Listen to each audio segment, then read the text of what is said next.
membahas mengenai komponen atau elemen dalam desain grafis. Apa saja komponen dan elemen dalam desain grafis? Untuk mengetahuinya,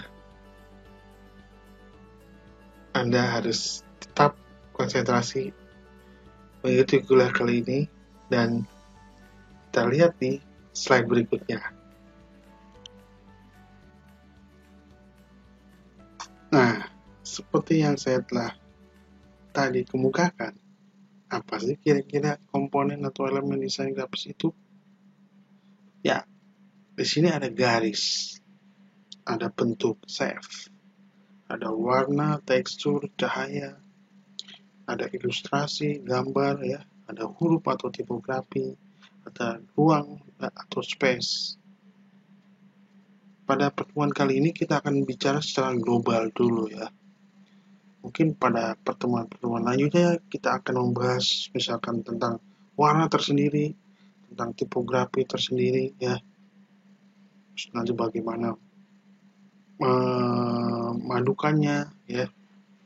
Nah, elemen atau komponen desain grafis ini ya, ini sebenarnya bisa membedakan ya, membedakan antara desain grafis ya, dalam hal ini konteks desain grafis dengan apa? Ya, dengan satu yang namanya seni rupa atau seni lukis. Keduanya memang dekat dengan unsur-unsur gambar. Tentu ada perbedaan. Ya. Nah, perbedaan yang paling gampang Anda temui ya ini. Di seni lukis, ya, gambar itu tidak akan menemui atau tidak akan menemui semua elemen desain grafis seperti ini. Contohnya, huruf atau tipografi belum tentu ya. Mungkin ilustrasi iya, gambar, garis iya. Tapi ini adalah perpaduan daripada komponen-komponen ini. Oke, kita coba bahas secara umum dulu ya, satu persatu. Ya, akan kita jelaskan di slide berikutnya. Seperti yang saya kemukakan sebelumnya, bahwa salah satu unsur elemen desain grafis ya, elemen yang paling dasar adalah yang namanya garis. Sebenarnya di dalam garis itu terdapat juga unsur lain, yaitu titik. Karena dalam sebuah garis itu sebenarnya adalah unsurnya di situ ada ya, betul ya. Sebenarnya garis itu adalah titik-titik yang terhubung. Ya, di situ adalah garis ada sebuah unsur desain yang menghubungkan antara satu titik dengan titik yang lain sehingga tergambarlah suatu garis dengan seperti misalkan bentuknya melengkung, lurus ya, atau mampu membuat keteraturan-keteraturan dan mengarahkan pandangan dan memberikan kesan-kesan yang seperti misalkan bergerak ya, atau memiliki karakter tertentu. Ini nanti penggunaan garis juga dapat diaplikasikan ke dalam pembuatan grafik atau bagan ya, seperti itu kurang lebih. Baik, Anda mungkin bisa melihat gambar di sebelah sini ya. Oke. Di gambar itu ada bermacam-macam bentuk garis. Ada garis lurus ya paling atas, garis lengkung, garis patah-patah ya, zigzag, putus-putus, bukan putus nyambung ya, ini putus-putus. Spiral, lengkung beraturan, lengkung tak beraturan ya. Jadi garis tipis kecil atau tebal, atau garis yang tidak rata, yang macam-macam. Nah, di sebelah kanannya itu ada sifat-sifatnya. Ya. Jadi garis juga mengidentikan sesuatu ya. Misalkan garis lurus. Berupa garis bisa berbentuk vertikal, horizontal, diagonal, ya, patah-patah atau tidak beraturan. Itu di situ misalkan lurus menggambarkan suatu sifat atau kesan yang tenang, stabil. Bisa juga malas. Ya. Lengkung, dinamis, ya, luwes, atau lemah. Patah-patah tegas teratur, ada yang zigzag kayak seperti kilat, ya, putus-putus, nggak lancar kalau putus-putus, ya kan. Kemudian spiral, itu lentur, dinamis, mengalir, ya, muter gitu ya. Kemudian angkung beraturan, ada juga ajek tab ya, atau mengatur teratur, ada juga kurva tak beraturan yang bisa menggambarkan suatu kedinamisan, bisa juga menimbulkan kesan keruwetan gitu. Garis tipis kecil itu bisa mengesankan sebuah unsur yang lemah dan lembut ya. Garis tebal itu suatu ketegasan ya. Garis yang agak tidak rata begitu ya. Ini menunjukkan suatu kesan yang lemah tetapi dinamis juga ya. Garis sejajar berarti dia teratur karena ada jarak yang teratur, kemudian juga dari keteraturan itu kita bisa mengidentikan dengan sebuah kedisiplinan. Jadi kemudian ada lagi garis yang berpotongan, itu menimbulkan suatu konflik ya, konflik kesannya yang ditimbulkan seperti itu dari garis-garis yang kita coba tampilkan dalam desain kita atau kita wujudkan dalam sebuah desain kita. Jadi seperti yang tadi saya katakan di slide sebelumnya, bahwa garis itu tidak hanya sekedar garis ya untuk memberi garis ataupun batas ya, tetapi garis juga dapat memberi kesan tambahan yang ditimbulkan oleh persepsi pengamatnya, oleh persepsi yang melihatnya. Jadi adapun uraiannya seperti di gambar seperti ini ya, seperti gambar di samping saya ini ya, bahwa itu garis horizontal menimbulkan tadi rasa tenang, kesan tenang, rileks, diam, mungkin kesan juga sih melebar ya. Garis vertikal akan menimbulkan rasa stabil ya, karena kokoh seperti ini ya, kuat, wibawa, dan kesan yang mengginggi ya. Kemudian garis diagonal miring gitu ya, kesannya dinamis karena menunjukkan gerakan dan memberikan kesan yang agak ya, kedinamisan itu seperti agak berubah gitu ya, berubah. Itulah garis salah satu kesan yang ditampilkan seperti apa. Nah, di sebelah saya juga contoh-contoh lain jenis-jenis garis yang pernah tadi saya coba bahas ya.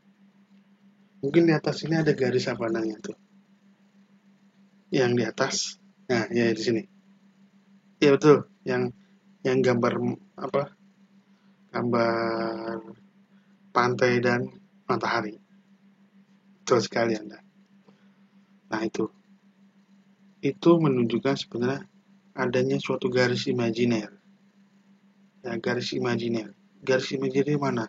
Antara pantai, laut dengan matahari dan langit. Jadi antara air, laut dengan langit itu ada garis imajiner. Kenapa saya sebut garis imajiner? Ya karena garis itu sebenarnya nggak ada. Anda ke laut, naik perahu, deketin terus garis itu atau deketin mataharinya, tidak akan nyampe, ya kan? Misalkan Anda ke Ancol, ya. Ada garis, mungkin kalau di pantai itu kan suka sore-sore Anda suka senang sekali di pantai karena mau melihat apa? Tukang jualan? Bukan. Untuk melihat biasanya sore-sore itu melihat apa? Bule berjemur? Bukan juga, itu mah. Aduh, jangan gitu ya. Nah, jadi biasanya suka ke pantai sore karena mau lihat, iya betul itu sunset. Ya, sunset. Jadi sunset, biasanya nanti mataharinya akan tenggelam. Ya, ya sebetulnya nggak tenggelam ya. Mataharinya bisa berenang kok, nggak tenggelam. Nah, saya akan membahas masalah garis itu. Garis namanya garis imajiner tadi yang kita sebut dengan nama garis horizon. Makanya kalau ada garis yang melintang seperti ini, kita sebut dengan garis apa? Iya betul, horizontal. Nah, itu garis imajiner kan nggak ada garisnya. Contoh kalau Anda ke Ancol, wah itu laut, itu di atasnya langit. ada garis pemisah, Anda naik perahu mendekati garis itu, apa akan pernah sampai? Tidak akan pernah, karena itu garis imajiner. Ya, itu salah satu contoh garis yang sebenarnya nggak ada, tapi kita melihatnya, itulah garis imajiner. Ya. Nah, ini juga ya sebenarnya pada dasar sama ya. Ada yang putus-putus, titik-titik. Jadi bermacam-macam jenis gitu ya. Sehingga jadi nanti digunakan di mana gitu. Nah, pemilihan itu akan melihat merepresentasikan misalkan, oh ini untuk kesan yang dinamis, oh ini kesan yang kuat, kokoh. Nah, itu menggunakan garis apa gitu, horizontal kah, garis vertikal kah. Nah, itu perlu juga apa kita pelajari karena nanti dalam mendesain tidak asal sekedar menggunakan garis, tapi kita paham makna atau apa kesan yang ditimbulkan oleh garis itu. Nah, tadi sudah kita membahas jenis kesan yang ditimbulkan garis. Sekarang kita ingin tahu apa sih sebenarnya fungsi garis. Ya buat dicoret-coret gini Pak. Nah, bukan itu sebenarnya. Jadi fungsi garis seperti yang tertera di sini adalah memisahkan posisi antara elemen grafis yang memiliki fungsi yang berlainan, atau juga memisahkan rubrik atau penunjuk bagian tertentu yang menjadi penjelasan berita atau informasi. Contoh misalnya, ada dua bagian atau dua bagian informasi, dua bagian tulisan misalnya. Saya contohkan. Itu kadang-kadang kalau tidak dipisah secara jelas oleh garis, bisa maknanya bisa berbeda. Contoh, mungkin pernah juga searching di web atau di internet lah. Kita melihat foto yang tulisannya enggak mahal. Jadi enggak mahalnya tuh enggaknya tuh ke bawah dua baris, tidak mahal atau enggak mahal. Terus di sebelahnya dan tanda dan enak sekali gitu ya. Enggak mahal dan enak sekali. Tapi karena terlalu berdekatan dan tanda dannya, jadi akhirnya juga dannya kecil, jadi sehingga bacanya enggak enak. Dia bacanya lurus bukannya ke bawah. Enggak enak. Mahal sekali. Nah, tentunya berbeda itu kan. Yang ada jadi orang, waduh, enggak enak mahal sekali, enggak akan dibeli deh. Gitu ya. Kurang lebih seperti itu. Jadi kalau seandainya di tengah enggak itu ada garis di tengah sehingga dia tidak akan nulis apa membacanya enggak enak mahal sekali tapi enggak mahal enak sekali karena ada pembatas di tengahnya garis. Itu salah satu contoh untuk memisahkan elemen. Nah, yang selanjutnya adalah bentuk. Ya. Oke, saya ingin menanyakan dulu sebelumnya gambar di sebelah saya ini apa? Yang sebelah sini yang boleh lihat? Ya, ini apa? Burung. Ya, yang sebelah sana burung. Anda yang sebelah sini ikan. Kok bisa beda? Ada burung, ini ikan. Oke, karena yang bilang burung, dia akan fokus pada warna hitam.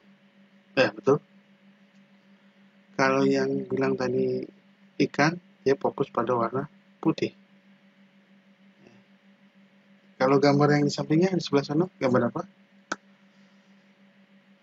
Ya, gambar orang naik kuda. Ya, semua sama ngomongnya sekarang. Karena yang putih maupun yang hitam, semua itu gambar naik kuda. Ya. Nah, saya tadi menunjukkan ke Anda sebenarnya ingin menjelaskan bahwa bentuk atau shape itu bisa dibuat dari garis atau bisa dibuat dari warna. Artinya maksud saya gini, bentuk lingkaran karena ada garis yang melingkar, ya. Segitiga bentuknya karena ada suatu garis yang berbentuk. Tapi bentuk tadi ikan, bentuk tadi burung, itu bisa jadi tidak dengan garis tertentu, tapi kan ada perbedaan warna putih dan hitam sehingga membentuk suatu bentuk tersendiri. Ya, ada yang ikan, ada yang burung. Yang sebelah sananya lagi, ya, yang pojok sana lagi, itu walaupun putih dan hitam terbentuk gitu, tapi mempersepsikan bentuknya adalah bentuk orang naik kuda. Bentuk bisa jadi dua persepsi, ya, bentuk negatif dan bentuk positif, ya, seperti yang tadi itu. Di sini istilah negatif dan positif bukan identik dengan negatif jahat, jelek, positif baik dan benar, bukan. Tapi lebih pada negatif itu bahwa lawannya positif, gitu aja. Putih itu lawannya hitam, seperti itu. Ya, maksudnya seperti itu. Oke, kita lanjutkan.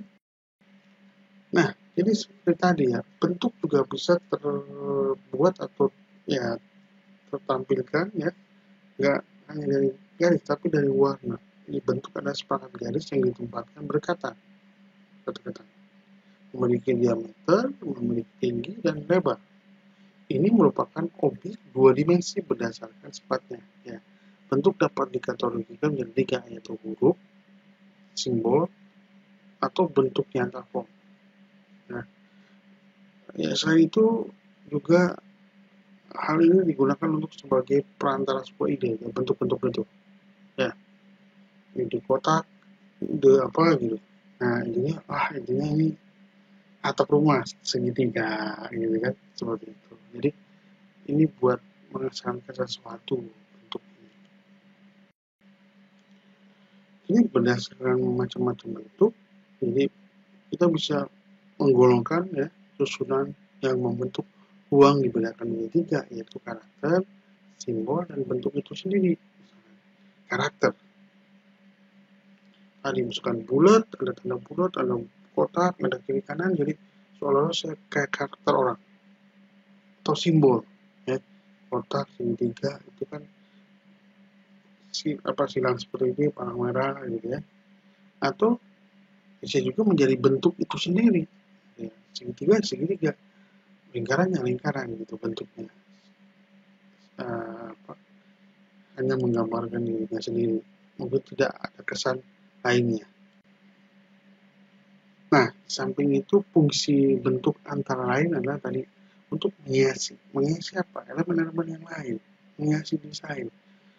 Di belakangnya kasih border, tapi bentuknya bintang semua, gitu ya. Mungkin ada yang bukunya dipikir ditulisin semua love, gitu ya. Maksudnya mahasiswa itu yang seperti itu.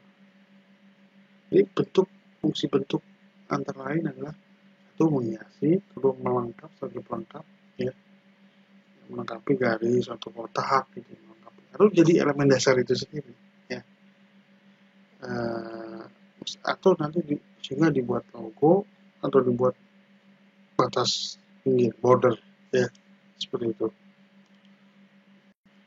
Ya, fungsi lainnya adalah tadi space atau ruang, di mana ruang adalah jarak yang memisahkan antara sesuatu, ya, antara sesuatu objek, sesuatu elemen, ya. Biasanya digunakan untuk memisahkan atau menyatukan elemen-elemen dalam tata letak atau layout. Ruang juga berfungsi sebagai tempat istirahatnya mata. Maksudnya apa?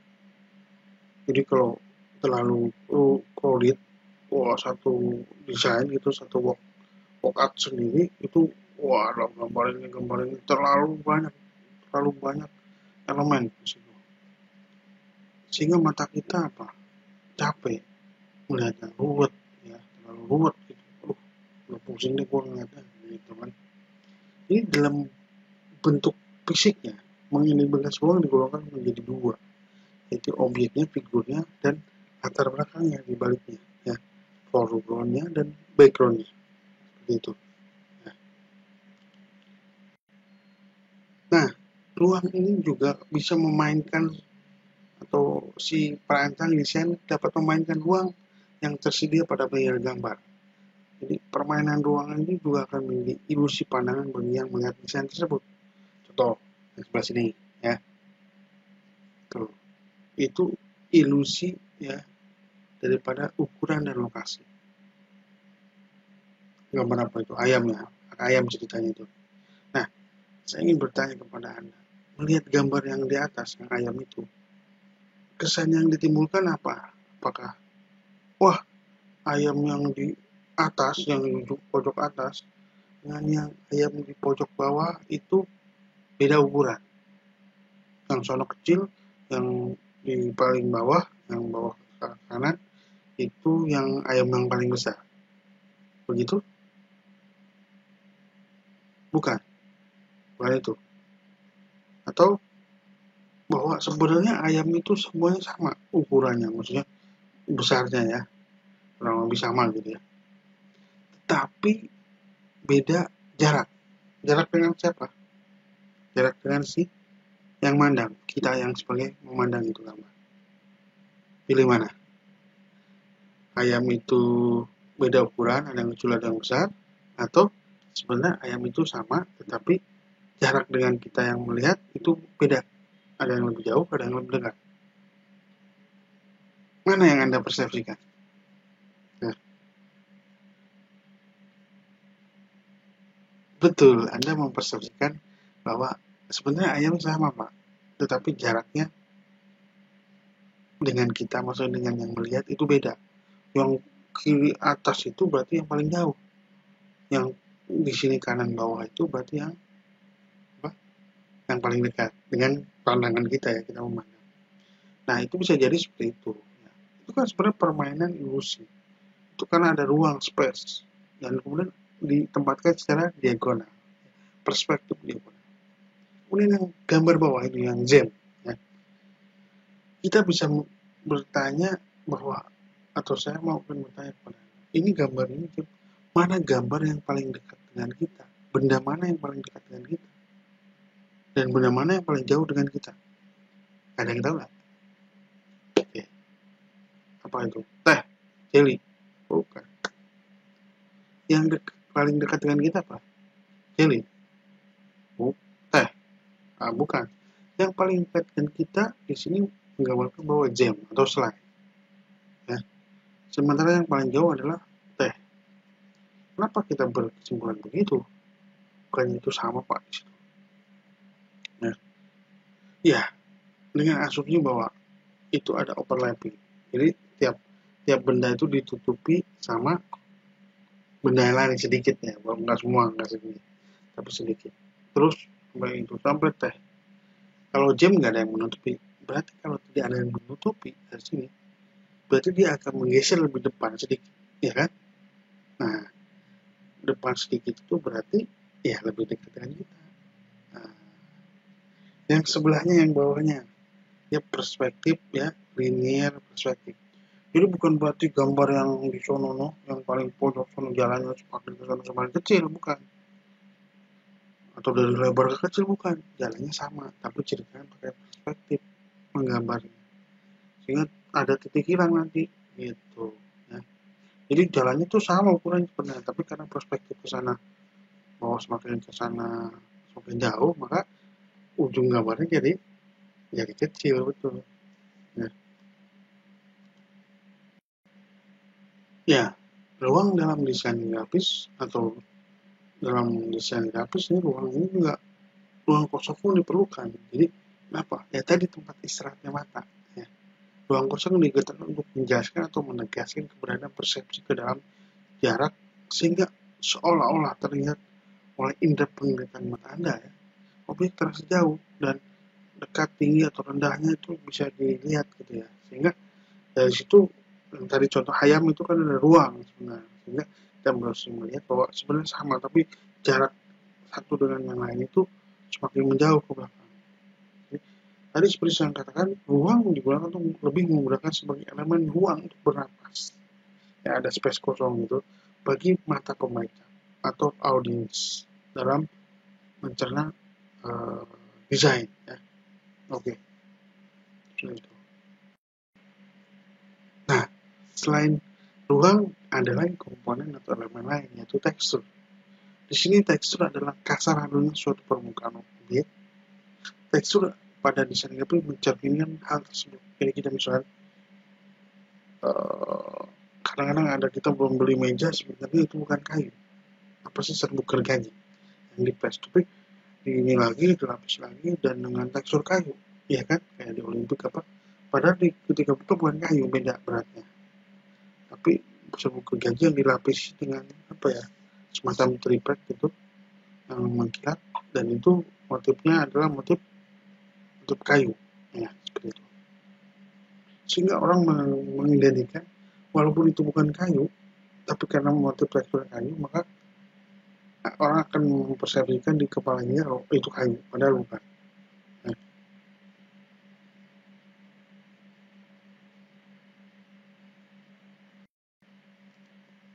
Nah, baik, kita lanjutkan ya. Tekstur juga ini sebuah visualisasi dari permukaan yang dapat dinilai dengan cara melihat untuk menabelnya gitu ya. Pada praktiknya, tekstur sering dikategorikan sebagai corak dari suatu permukaan benda. Ya, Anda mungkin makan gitu ya. Teksturnya beras seperti apa? Teksturnya apa lagi? Piringnya seperti apa? Itu kecepatan seperti itu. Dan itu di kepala kita kan nyangkut terus. Walaupun tadi yang dilapisi triplek dengan motif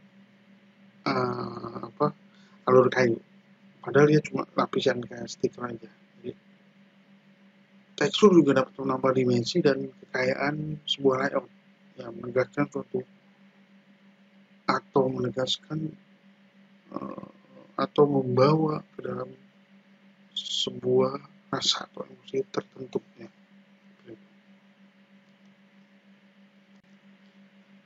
Nah, tekstur juga adalah sebuah elemen desain yang terlihat atau terasa seolah-olah ada kita rasa permukaannya.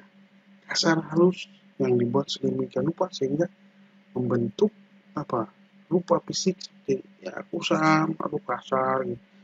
Mengkilap, kontras, ini kayu, tekstur kayu, ini tekstur batu ya. Ini tekstur tanah gitu ya, supaya tekstur ini digunakan supaya desain lebih natural atau tampak seperti alami ya, seperti ada yang hal-hal yang di permukaan bumi. Selanjutnya komponen nilai itu tuh warna dan isi. Nah, maksudnya warna dan kesan isi yang terkandung di dalam. Jadi isi mengacu pada gelap terangnya area di konten. Warna terbentuk dari perbedaan gelombang yang masuk ke dalam mata. Jadi kalau dalam fisika itu kan begini teorinya. Warna merah kenapa dia lihat itu warna merah? Karena dia memantulkan sinar ultraviolet matahari ke kita dengan warna yang merah saja. Nah, dia biru juga gitu. Dipantulkan yang kita terima adalah biru. Di sini ada beberapa warna ya, spektrum warna. Ya. Dan di sana ada komputer color, jadi warna-warna komputer yaitu warna RGB, red, green, blue. Ini warna-warna cahaya ya, langsung. Sementara yang ujung sana, yang 4 itu CMYK itu warna-warna pigmen. Misalnya untuk dunia mencetak, kertas, printer dan segala macam. Ya, kurang lebih seperti itu. Nah, warna juga adalah merupakan elemen yang penting dalam desain grafis. Jadi, warna menjadi indikator pembeda antara satu dengan objek yang lain. Nah, di samping itu juga warna memiliki dampak sugesti sendiri di berbagai kebudayaan atau psikologi warna. Nah, di sini warna menjadi indikator pembeda antara satu objek dengan yang lain. Misalkan begini.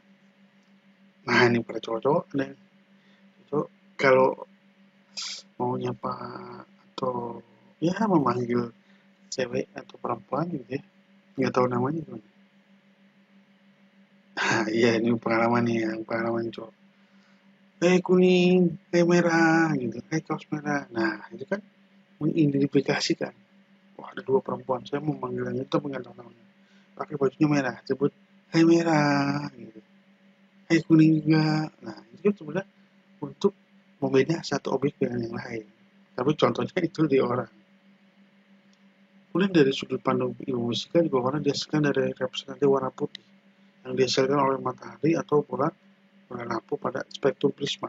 Ya, seperti itu. Oke. Nah, kalau kita melihat di sini ya, warna adalah ya tadi yang dalam desain grafis. Jadi Warna juga ada indikator perbedaan objek satu dengan lain, dia memiliki sugesti. Warna merah kayaknya kesannya marah, gitu kan. Di berbagai kumpulan memang agak ada yang berbeda-beda sih ya. Dari sudut pandang ilmu fisika, warna dihasilkan dari representasi sinar putih yang dihasilkan oleh matahari atau lampu dalam spektrum prisma. Jadi kalau Anda punya lensa gitu kan, lagi matahari lagi putih terang gitu soal dimasukkan, maka akan membuat di sini ada warna-warna pelangi ya, atau perenggam warna ya, warna pelangi. Ya, kalau kita lihat teori warna ya secara dasar, pada dasarnya seluruh warna yang ada di dunia ini kita bisa turunkan menjadi 3 warna dasar atau bisa kita sebut dengan warna primer. Dari warna primer itu kita dapat memperoleh kelompok-kelompok warna lain, warna sekunder dan warna tersier. Nah, mungkin dulu di SMP atau SD, guru kesenian Anda ya pernah mengajarkan atau Anda mungkin disuruh membawa cat air ya. Dan saya yakin cat air yang cepat habis itu cat air warna biru, kuning, dan merah. Betul? Ya? Betul. Warna itu. Kenapa? Itu yang disebut dengan warna primer. Jadi, Anda disuruh mencampur biru dengan kuning. Ya kan? Hasilnya apa? Biru dan kuning. Oh ya. Atau apa? Biru dan kuning apa? Bukan ungu. Biru dan kuning adalah hijau. Nah, itu di situ ada tuh. Biru dan antara biru kuning antara hijau. Ya. Kuning dengan merah. Jadi apa? Jadi warna apa?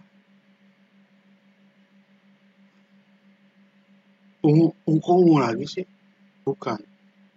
Kuning dengan merah jadinya jingga atau ada yang nyebut juga orange. Biru dengan merah baru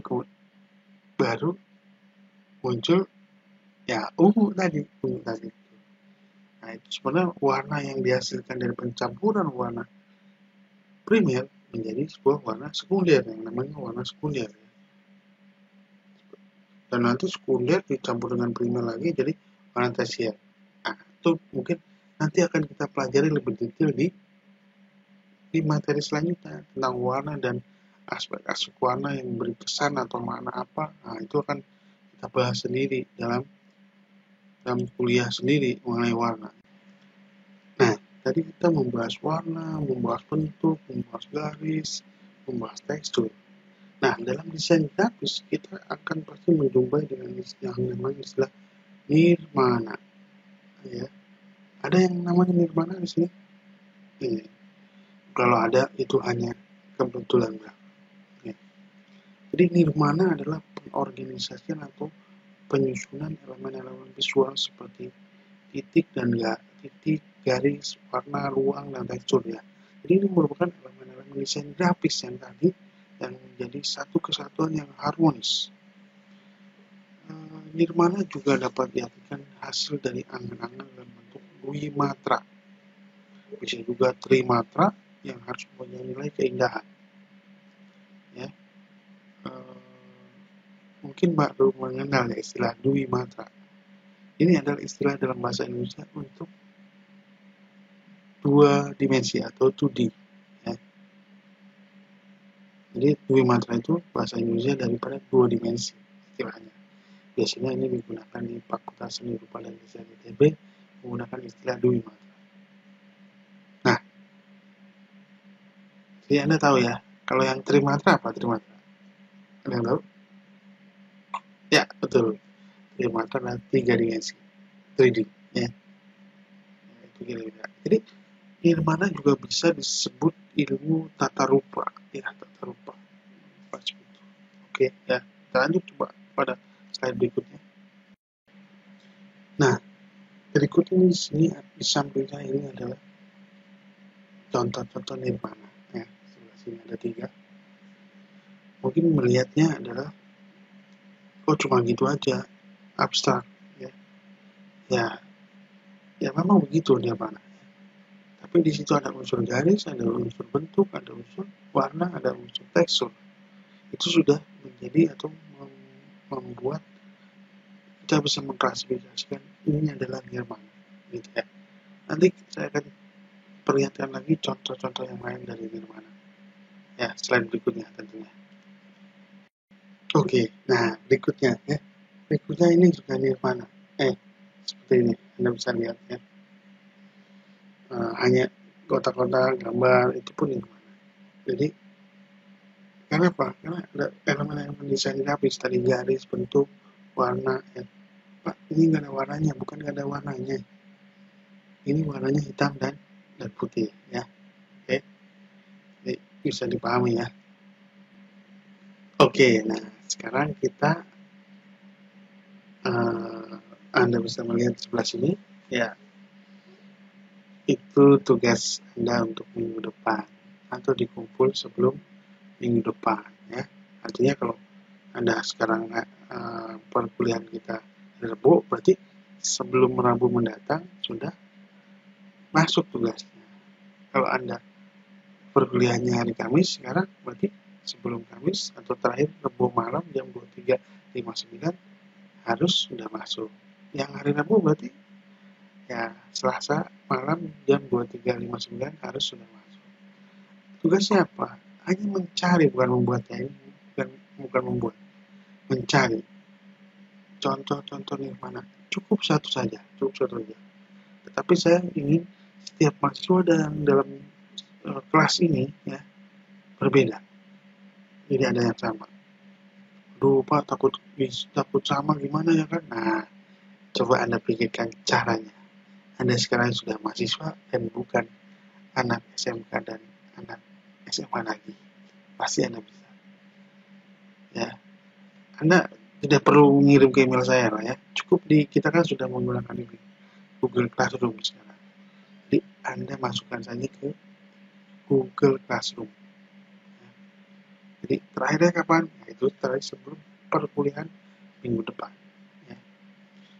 Kalau Anda kuliah sekarang hari Rabu, berarti terakhirnya Selasa malam 23 jam 23.59. Kalau Anda sekarang hari ini kuliahnya hari Kamis, ya, berarti terakhir adalah Rabu malam jam 23.59. Oke, ya, saya kira materi kita tentang elemen dan komponen desain grafis kali ini bisa saya cukupkan.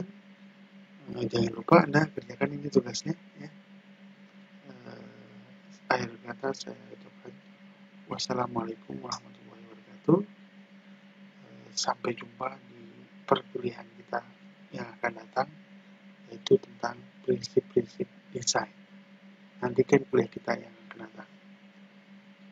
Sampai jumpa lagi.